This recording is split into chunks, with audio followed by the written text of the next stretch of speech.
I was thrilled to be back home in Indiana with my family in our cozy Brown County home.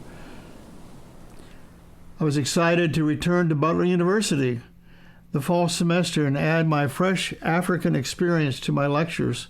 During the spring semester, DePaul University in Greencastle, Indiana, hired me to teach an advanced class on African geography for about 25 students as a visiting professor. As luck would have it, they paid me exactly what I had paid for my 10-week tour. In late February, our third daughter, Karen, was born in Indianapolis. I did what any midlife crisis fellow would do by buying a brand new 1965 deep cherry red Ford Mustang convertible. The first day I owned the new car, I traveled to visit Joan during my lunch hour. Stopping at a store to pick up flowers, I saw, exiting the store, my new car being driven away from the parking lot. Yikes! My Mustang was just stolen. Thank God it took just one day for the police to recover my car, and happily, there'd only been minimal damage.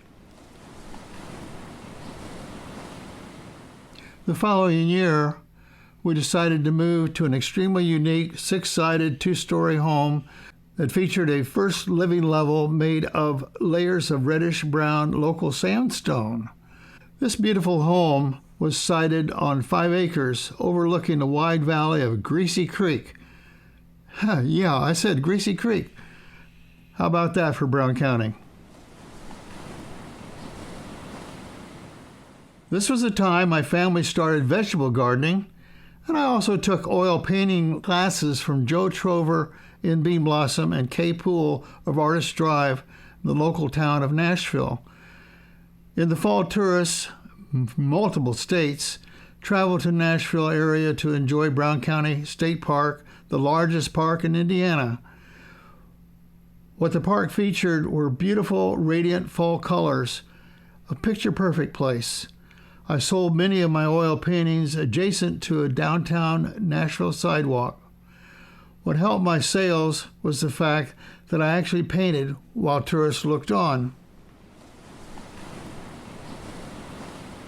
The decade of the 70s issued in what started the Cultural Revolution of 1968 and 1969. The counterculture was in full bloom, and nothing seemed to be the same. An intentional community called Needmore was located in northwest Brown County along the banks of Plum Creek. Needmore was attracting individuals that were going back to the land and forming the Woodstock culture. This whole world would beat to the beat of Hair, the lyrics of Dylan, Crosby, Stills, and Nash, and it was wonderful. Joan and I had both caught the hippie fever, and these were exciting times. We visited Needmore on a regular basis, admiring the development of a more sustainable, organic lifestyle. We felt a calling to duplicate what we were seeing. So, of course, we moved again. This time we settled on 15 acres of exceptional property we had bought north of Helmsburg on Oak Ridge Road.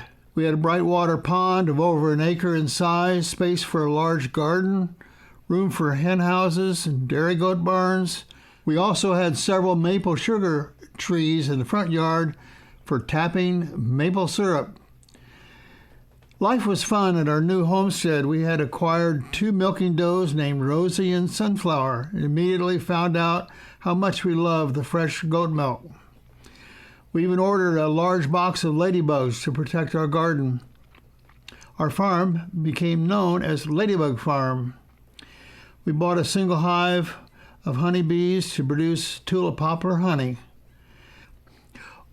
All seemed perfect size until our dairy goat herd began to grow exponentially. The number of beehives was increased to over 30 hives. We had over 50 laying hens. Blooming Food Co-op in Bloomington stocked our eggs for sale.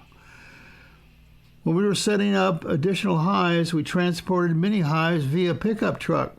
It was quite a sight, going down the highway with a large cloud of angry bees following their own hive home. Come to the Indiana State Fair time, we hardly could wait to see the exhibiting show goats. Immediately, we got hooked on breeding and showing dairy goats. We attended the ADGA National Dairy Goat Show in Ohio. Our family paid careful attention to Dan Considine from Portage, Wisconsin, who was placing well in most competitive classes. Later the same day, we purchased 2 purebred Toggenburgs and arranged for Dan in Wisconsin to have them bred. The next spring, we began showing purebred dairy goats. Our intention was to purchase some of the best bloodlines in 2 different breeds, the Nubians and the Toggenburgs. Our breeding bucks featured excellent pedigrees, and our ladybug herd was becoming well known for its breeding local dairy goats. This supported our feed bill with lucrative breeding fees. Eventually, we traveled to major shows in Illinois and Ohio, placed very well at the Indiana State Fair. Then our long-term plans went totally off the cliff, and we were offered a commercial dairy located in North Prairie, Wisconsin. We took a careful look at the potential income from selling grade A dairy goat milk and breeding stock. Bingo! We decided to jump. Jumping into a commercial dairy situation was a life-changing, critical mistake.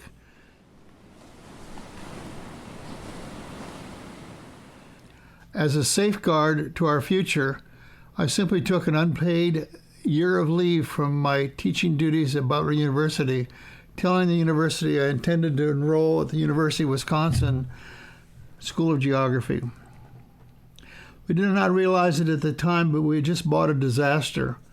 We had purchased an entire commercial dairy goat business, which included 100 milking does. Since each mature doe is supposed to be bred, each baby female was raised by us in Indiana that spring, right before our summer move.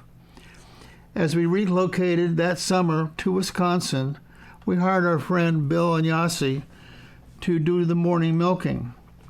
Our dairy used 5-gallon Jersey buckets and adapted milking machines inside our grade A cleanable milking parlor. Eager to get started, we had bedding removed completely from all the buildings and hired the entire place to be cleaned deeply. It took less than a week for us to know we were in deep trouble. First, the veterinary bill for the first week was well over $500. Then our own 40 milking does were producing more fresh milk than the 100 milking does we had purchased.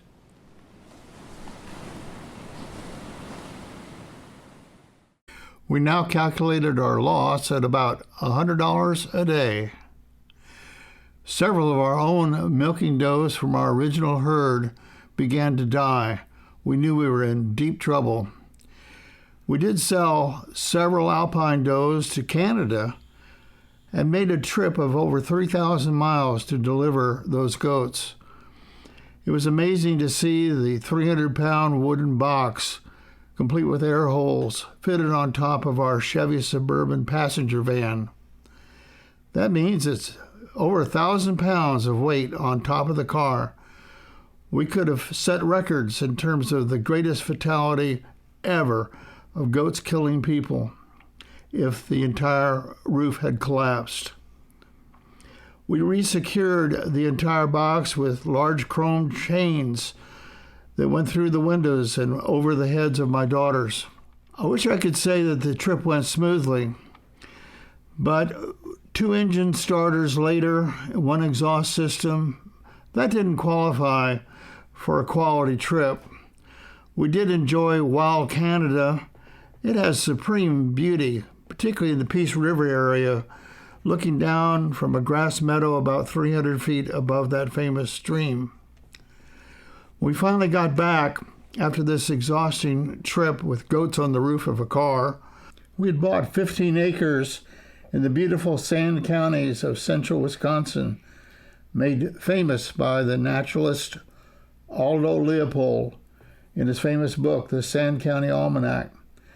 It's a beautiful farm, stone bank barn, white farmhouse, and this is the place that we began to raise about 180 baby goats for our friend Dan Considine. We would feed 5 baby goat kids at a time using a metal lambar bucket. This 12-inch diameter bucket had tubes leading down into the warm goat milk that had been poured into quart-sized jars. This intensive system of raising baby goats, we only had about a 2% mortality, which is really quite good. One of our senior does, Ladybug Blueson's Dusk, was top of her class in the yearling class of the national show. Dusk went on to finish first place as a 2-year-old and first place as a 4-year-old, later being the second best alpine in the entire country.